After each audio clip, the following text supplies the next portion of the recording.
The emergency sirens woke everyone at the Lunar Defense Station at 3:47 a.m. Earth Standard Time.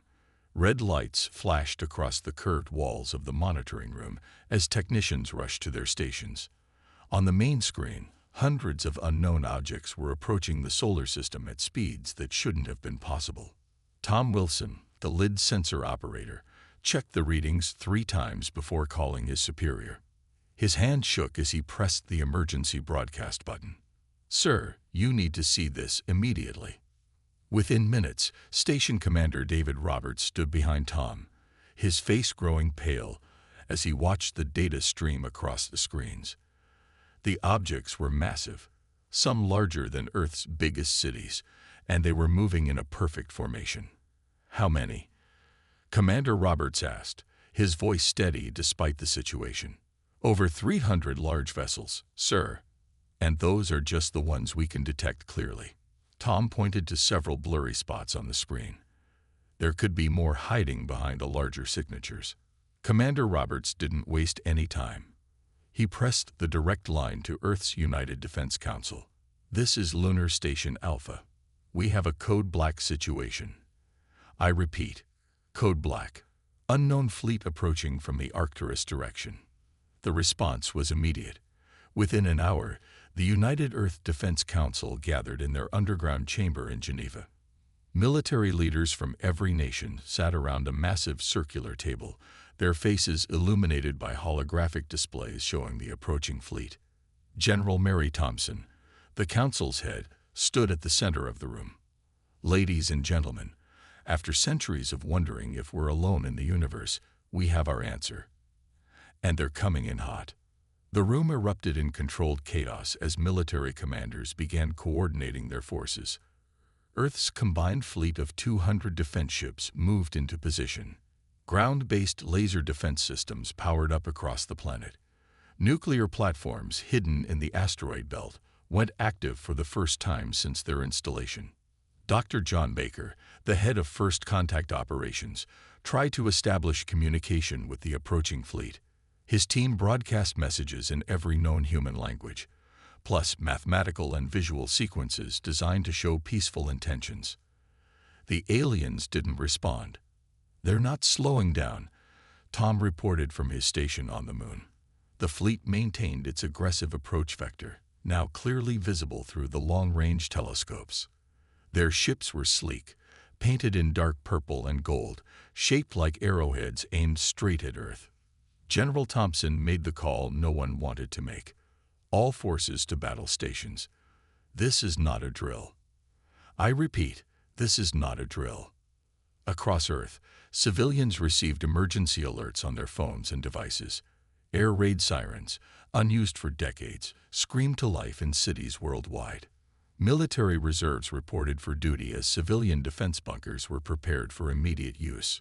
In orbit, Earth's defense fleet took up strategic positions. The ships looked small compared to the approaching alien vessels, but they carried humanity's most advanced weapons: railguns, plasma torpedoes, and experimental quantum disruptors. Weapons that had never been used in actual combat were charged and ready.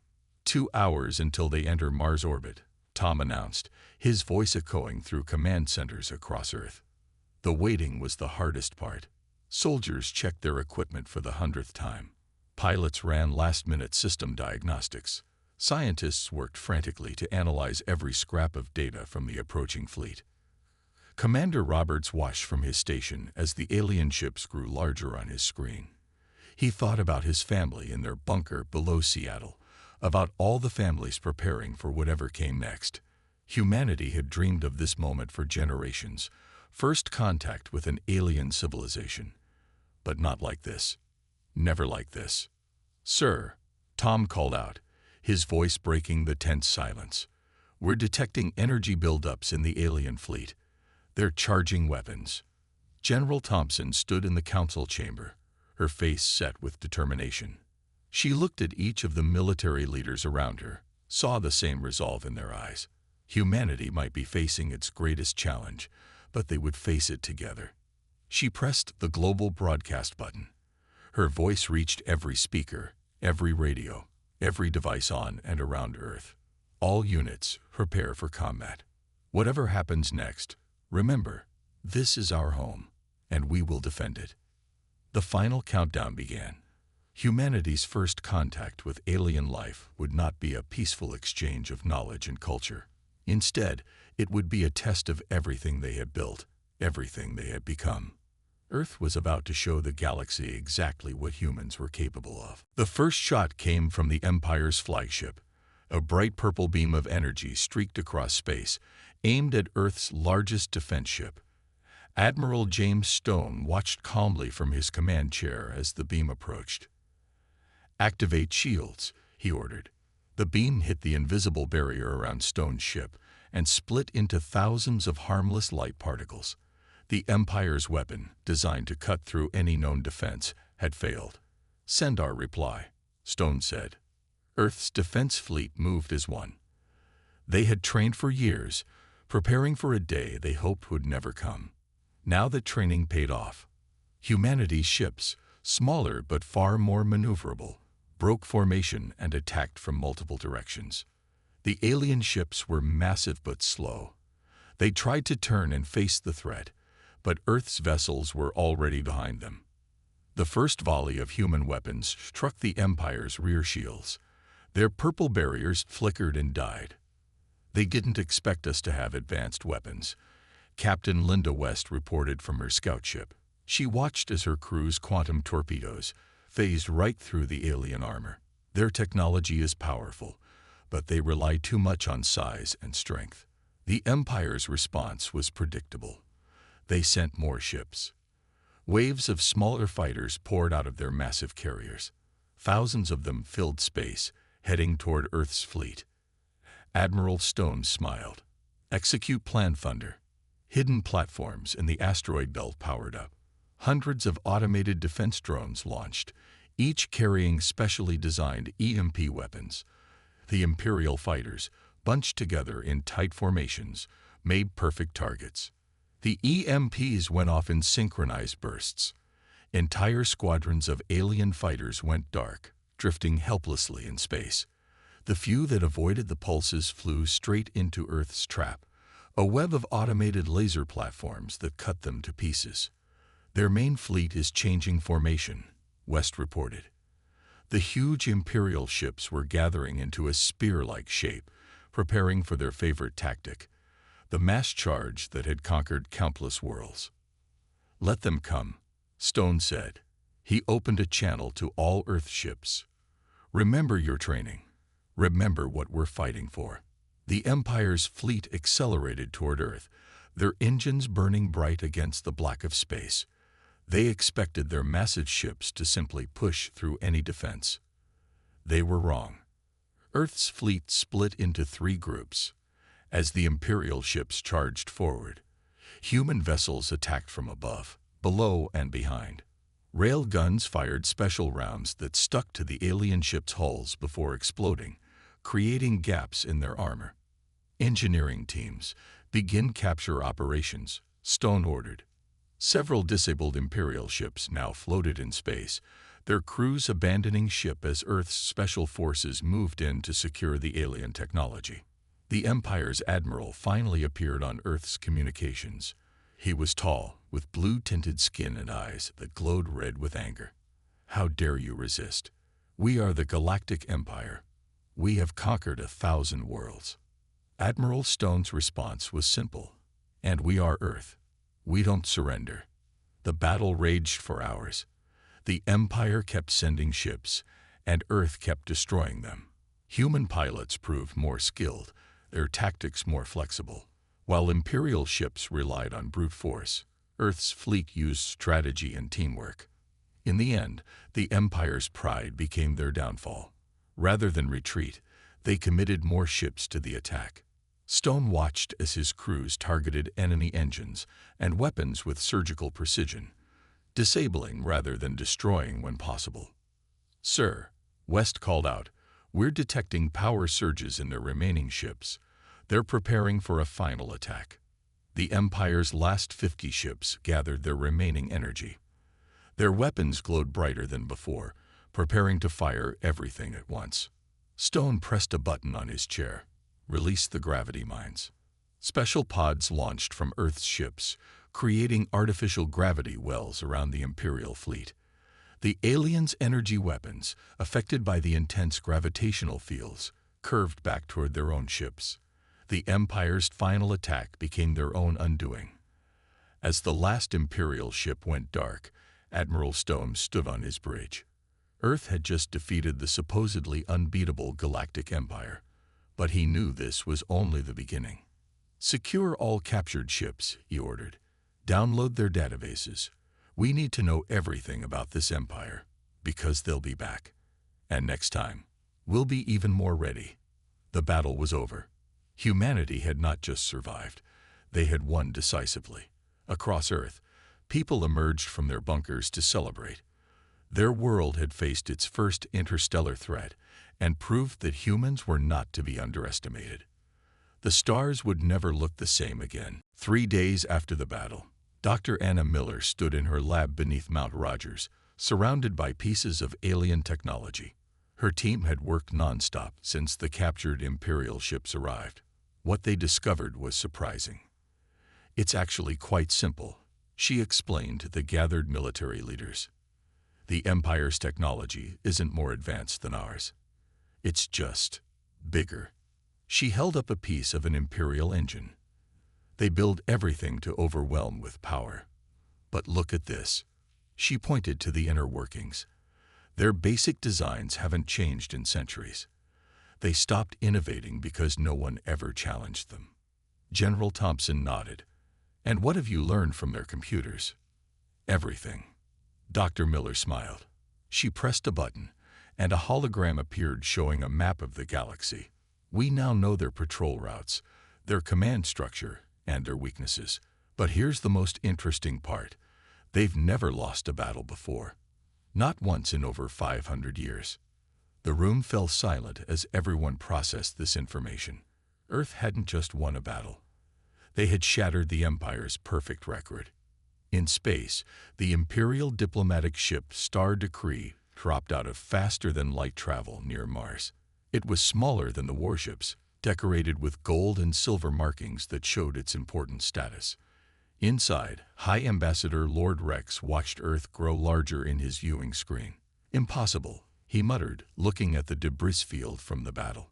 Pieces of Imperial ships floated in space, being collected by efficient Earth vessels. The invasion fleet was 10 times larger than any force needed to conquer a primitive world. His aide, nervous as always, checked the data again. "My lord, reports confirm total defeat. Earth's defense forces captured 30 of our ships intact. They're already adapting our technology." The ambassador slammed his fist on his chair. No one had ever captured Imperial ships before. The self-destruct systems should have prevented it. These humans were proving more troublesome than anyone had expected.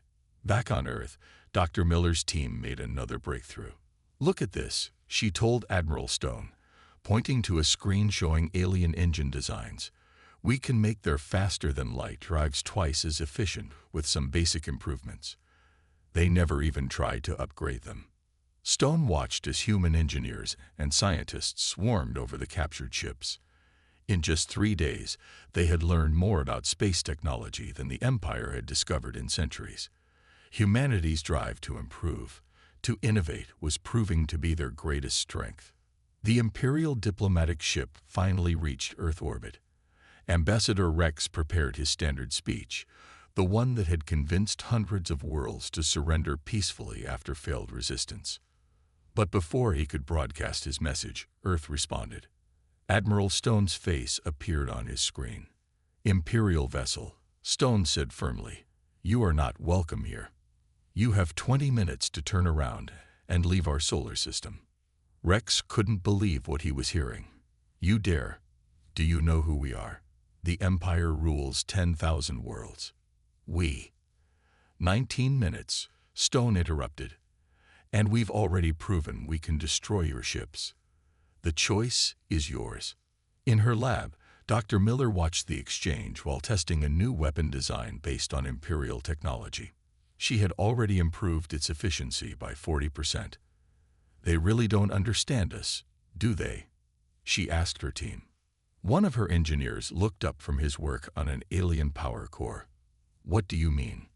The Empire thinks size and age make them superior, she explained. They don't understand that humans thrive on challenges. Every problem they give us just makes us stronger. In orbit, Ambassador Rex faced a choice no Imperial diplomat had ever faced before. His ship's sensors showed Earth's defense fleet moving into attack positions.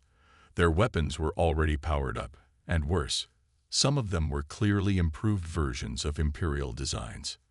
This is impossible, he said again, but with less conviction. No world has ever.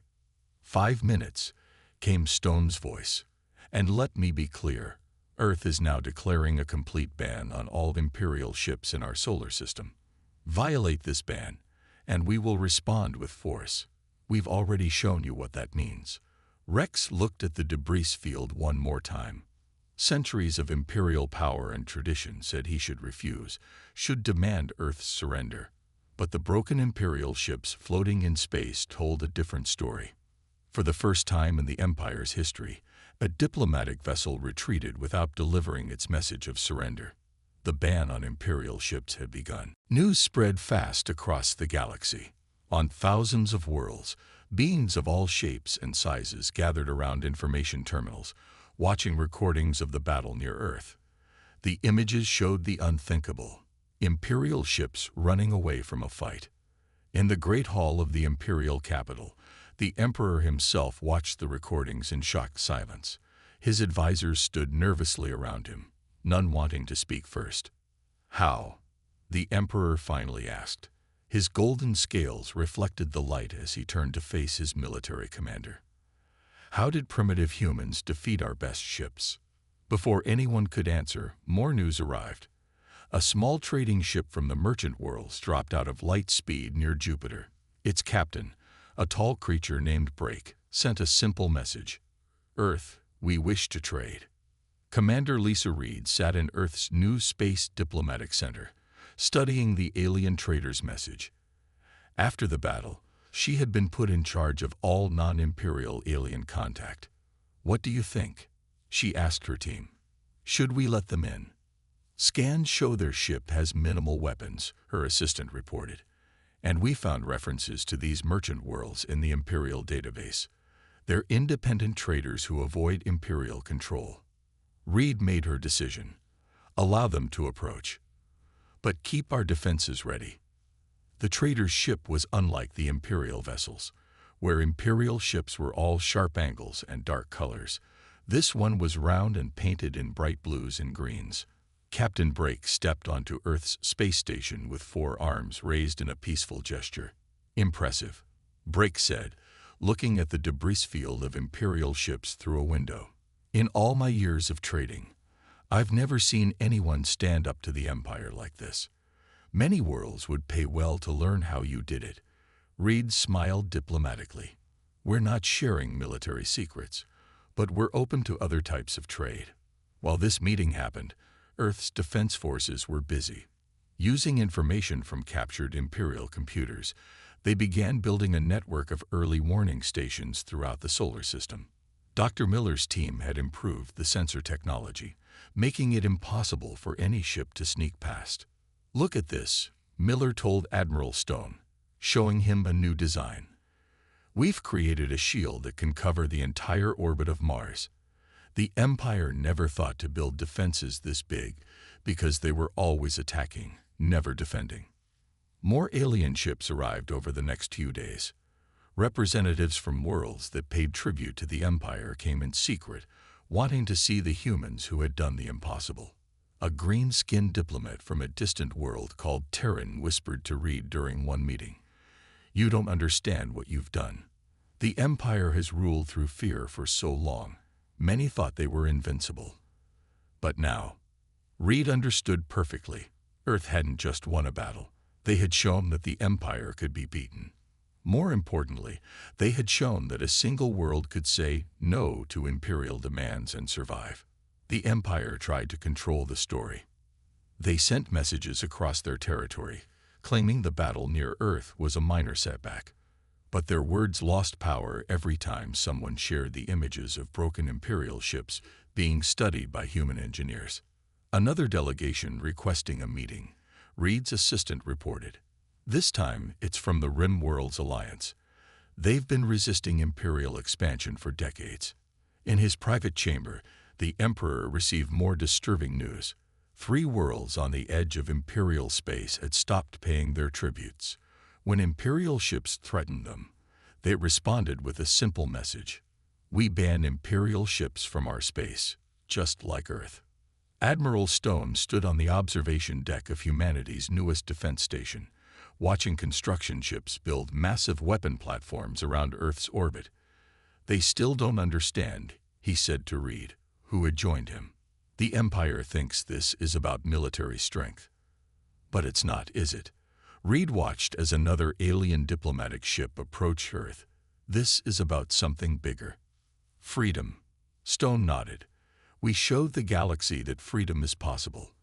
And that's more dangerous to the Empire than any weapon we could build." A staff member rushed in. "Sir, madam, we're detecting unusual movement along the Empire's borders.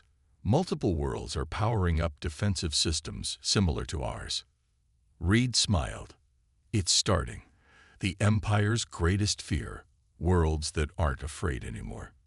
The galaxy was changing, one banned Imperial ship at a time. The Emperor's grand announcement echoed across every Imperial communication channel. Massive screens and thousands of worlds showed his golden-scaled face as he spoke. "The humans of Earth are dangerous barbarians," he declared. "They steal our technology, corrupt our peaceful citizens, and spread lies about our great empire. From this day forward, any world that trades with Earth will face severe punishment." In Earth's monitoring station, Commander Lisa Reed watched the broadcast with Admiral Stone. "He sounds scared," she noted. "He should be," Stone replied. "Our latest reports show 15 more worlds have banned Imperial ships from their space. The Empire's grip is slipping." Just then, Dr. Miller burst into the room. "You need to see this." She activated a holographic display showing an Imperial news broadcast. The Empire was showing images of destroyed human ships and crying Earth civilians. "All fake," Miller explained. "They're using computer graphics to create propaganda. But look how basic their fake images are. They don't even know enough about us to create convincing lies." The Empire's propaganda campaign backfired in unexpected ways. The more they tried to make humans look weak and primitive, the more other species wondered how these primitives had destroyed an Imperial battle fleet. A secret message arrived from a world called Nexus. Their leader's hologram appeared in Earth's diplomatic chamber, speaking quietly. "The Empire forced us to build their ships for centuries," he said. "We deliberately left weaknesses in their designs. When we heard how you exploited these flaws, well, we want to help you do more." Reed quickly organized a secure channel for sharing information. Within days, technical details about Imperial weaknesses poured in from worlds that had suffered under Empire control. Meanwhile, Earth's ban on Imperial ships became official policy. Admiral Stone presented the document to the United Earth Council. "No Imperial ship, vehicle, or device may enter the Sol system. Violation of this ban will result in immediate military response. No warnings will be given. No exceptions will be made." The Empire tried to test this policy. They sent a small scout ship to the edge of the solar system, claiming it was lost. Earth's response was swift and clear. The new defense grid activated, disabled the ship's engines, and Earth forces towed it back to Imperial space. "Consider this your only warning," Reed transmitted to the Imperial capital. Dr. Miller's team made another breakthrough. Studying the Imperial propaganda systems, they found a way to broadcast Earth's own message across the galaxy. They showed real footage of Earth, its cities, people, and most importantly, its successful defense against Imperial forces. "Look at these response numbers," Miller told Stone and Reed. "Billions of beings across the galaxy are watching. They're seeing that a free world can stand up to the Empire and win." The Empire's response grew desperate. They raised taxes on their subject worlds, increased their military presence, and threatened severe punishment for any sign of rebellion. But their threats didn't work like they used to. They made a critical mistake, Reed explained during a council meeting. Their propaganda claims were both primitive barbarians and a dangerous threat. People are asking how we can be both. The Empire's lies are contradicting each other. Earth's influence grew stronger. Other worlds began copying their defense systems. Trade routes shifted, avoiding Imperial space and creating new networks between free worlds. The Empire's economy started to suffer. Then came the first military defection. An Imperial captain named Bright Star arrived at Earth's border with his ship and crew. "We've watched what you've done," he told Reed. "You don't just destroy your enemies. You outsmart them. We want to learn from you." More defections followed. Imperial ships, tired of serving a failing empire, sought refuge in Earth's space. Each brought more information about Imperial weaknesses. The Emperor made one final attempt to maintain control. He announced that any world banning Imperial ships would be completely destroyed. "We will use our planet-killer weapons," he declared. "No world will survive defiance." But his threat had an unexpected effect. Dr. Miller analyzed the broadcast and smiled.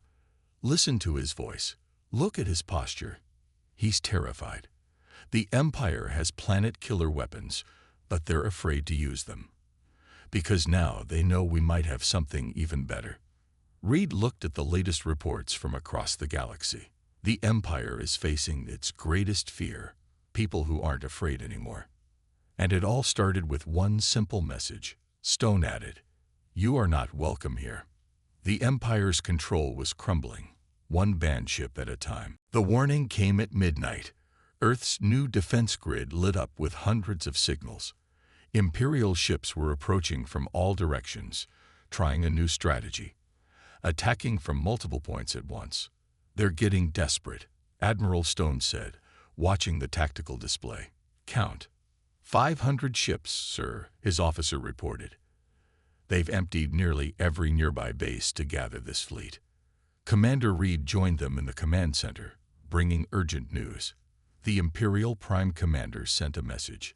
He says this is our last chance to surrender and remove the ban. Stone looked at the improved defense platforms surrounding Earth. Each one contained technology that Dr. Miller's team had enhanced far beyond Imperial standards. He smiled. "Let's show them what happens when you ignore a ban." The Imperial fleet split into 10 groups, each targeting a different part of the solar system. They thought this would overwhelm Earth's defenses. They were wrong. "Activate the web," Stone ordered. Dr. Miller's latest creation came to life. Quantum-linked satellites formed energy webs between them, creating a barrier that no Imperial ship could pass. When the first wave of ships hit the web, their engines simply stopped working. "Beautiful," Miller whispered, watching from her lab. "The web doesn't just stop them. It uses their own engine power against them." The Imperial ships tried to fire their weapons. The energy beams hit the quantum web and bounced back, damaging their own ships. Confusion spread through the Imperial fleet as more and more ships lost power. "Second phase," Stone commanded. Earth's defense fleet moved out. But these weren't the same ships from the first battle.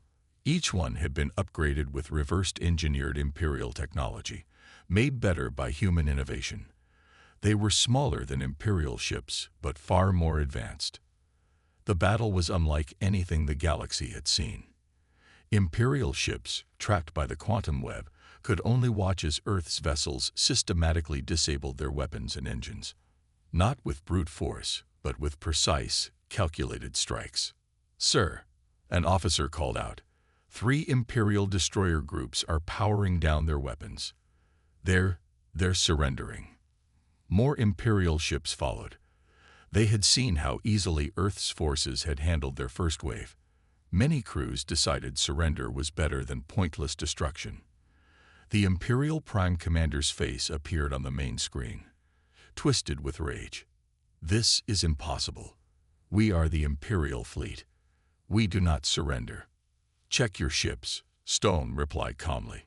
"Over half of your fleet has already surrendered. The others are trapped in our web. You have two choices: surrender or be disabled. Either way, you're leaving our solar system."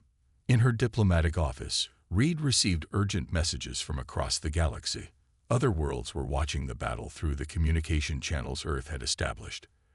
They saw Imperial ships, the same ships that had terrorized them for centuries, being defeated with ease. "Look at this," she told her staff, showing them the messages. "3 more sectors have declared independence from the Empire. They're using our ban as a template for their own freedom." Back in space, the battle was ending. Not with the destruction the Empire had hoped for, but with the sight of Earth's ships towing disabled Imperial vessels out of the solar system. Dr. Miller's team was already boarding the surrendered ships, finding new technologies to study and improve. Their mistake, she explained to Stone later, was thinking that quantity beats quality. They never understood that innovation is stronger than tradition. The final count was clear: 300 Imperial ships captured, 200 disabled and towed away. Not a single Earth vessel was lost. But the real victory wasn't in the numbers. As news of the battle spread, Imperial crews across the galaxy began questioning their orders. Why fight for an empire that couldn't protect its own ships? Message from the Imperial capital, Reed announced the next day. "Many Imperial captains are refusing to attack Earth or other free worlds. They're saying it's suicide." Stone stood at his command window, watching Earth's defense fleet return home. "The Empire still doesn't understand. We didn't just ban their ships from our space. We showed the galaxy that their power was built on fear, not strength." And fear, Reed added, stops working once people see through it. The Empire had tested Earth's resolve and learned a hard lesson. The ban wasn't just words. It was backed by humanity's greatest weapons: innovation, determination, and the will to stay free. The galaxy would never be the same. 1 year after Earth's decisive victory over the Imperial fleet, the galaxy had changed forever. Commander Lisa Reed stood in the newly built Galactic Conference Center in orbit around Earth, watching representatives from 100 free worlds gather for the first ever Alliance of Independent Worlds meeting. "Hard to believe it all started with a simple ban," Admiral Stone said, joining her at the observation window. Below them, Earth shone like a blue jewel. Around it, ships from dozens of species moved peacefully through space, their designs as varied as the worlds they came from. None of them were Imperial. "Latest report from our intelligence network," Reed said, checking her datapad. "The Empire has lost control of 60% of its territory. Their own military is splitting apart. The Empire's collapse had been faster than anyone expected. After their failed attack on Earth, more worlds had started banning Imperial ships. But the real change came from within." Dr. Miller burst into the room, excited as always when she had new discoveries to share. "You need to see this. We just got images from the Imperial capital itself." The holographic display showed massive crowds in the Imperial city streets. Citizens were demanding reform, holding signs written in a dozen languages. Many carried the same symbol, a picture of Earth with the words "Ban Empire" written below it. "It's not just the outer worlds anymore," Miller explained. "The Empire's own citizens are refusing to support their wars. Their economy is collapsing because no one wants to trade with them." In the conference hall, representatives shared stories of their newfound freedom. Earth hadn't just shown them how to resist. They had shared defensive technology, helping other worlds protect themselves. "The humans taught us something important," a delegate from a distant world said during his speech. "Power isn't about size or age or tradition. It's about innovation, cooperation, and the courage to say no to tyranny." Stone received an urgent message on his communicator. "Another Imperial battle group just surrendered," he announced. "They're requesting asylum in free space. That's the 5th one this month." The Empire's mighty fleets were now scattered. Many had joined the growing alliance, turning their skills to protecting trade routes instead of threatening worlds. Others had simply disappeared into deep space, refusing to follow Imperial orders. Reed looked at the latest map of known space. The old Imperial territories were now filled with independent worlds, each controlling their own destiny. Trade routes had shifted, creating new connections between free planets. Message from the Imperial Palace, her assistant reported. The Emperor, he's gone. Left in the night with his closest advisors. The Imperial Council is asking for peace talks. The news spread quickly through the conference hall. Cheers erupted from the gathered delegates. The empire that had ruled for centuries had finally broken. Dr. Miller joined Stone and Reed, bringing more data from her research teams. Look at this, she said proudly. The free worlds are developing new technologies faster than the empire ever did. When people work together by choice instead of fear, amazing things happen. The Alliance meeting reached its final session. Representatives from 100 worlds gathered to sign a new charter. Its first line read, "All worlds have the right to choose who enters their space." Earth's ban started something bigger than we imagined, Reed said, watching the signing ceremony. We didn't just ban Imperial ships from our solar system. We banned the very idea of empire, Stone finished. The belief that anyone has the right to rule others through force. As the delegates celebrated, news arrived from across the galaxy. More worlds were declaring independence every day. The Empire's remaining forces couldn't stop the wave of freedom spreading through space. What happens now? A young officer asked Stone. The Admiral looked out at the ships moving peacefully through Earth's space, vessels of all shapes and sizes, each representing a free world, each carrying people who had chosen to be there. Now, he said, we build something better. Not an empire of fear, but an alliance of equals. And if anyone tries to build another empire, we know how to stop them. Reed smiled. Sometimes the most powerful word in any language is simply no. The galaxy had learned an important lesson. True strength wasn't found in the size of your fleet or the age of your empire. It was found in the courage to stand up for freedom, the wisdom to share knowledge, and the determination to ban those who would take that freedom away. Earth's story had become legend. The world that said no to an empire and changed the galaxy forever.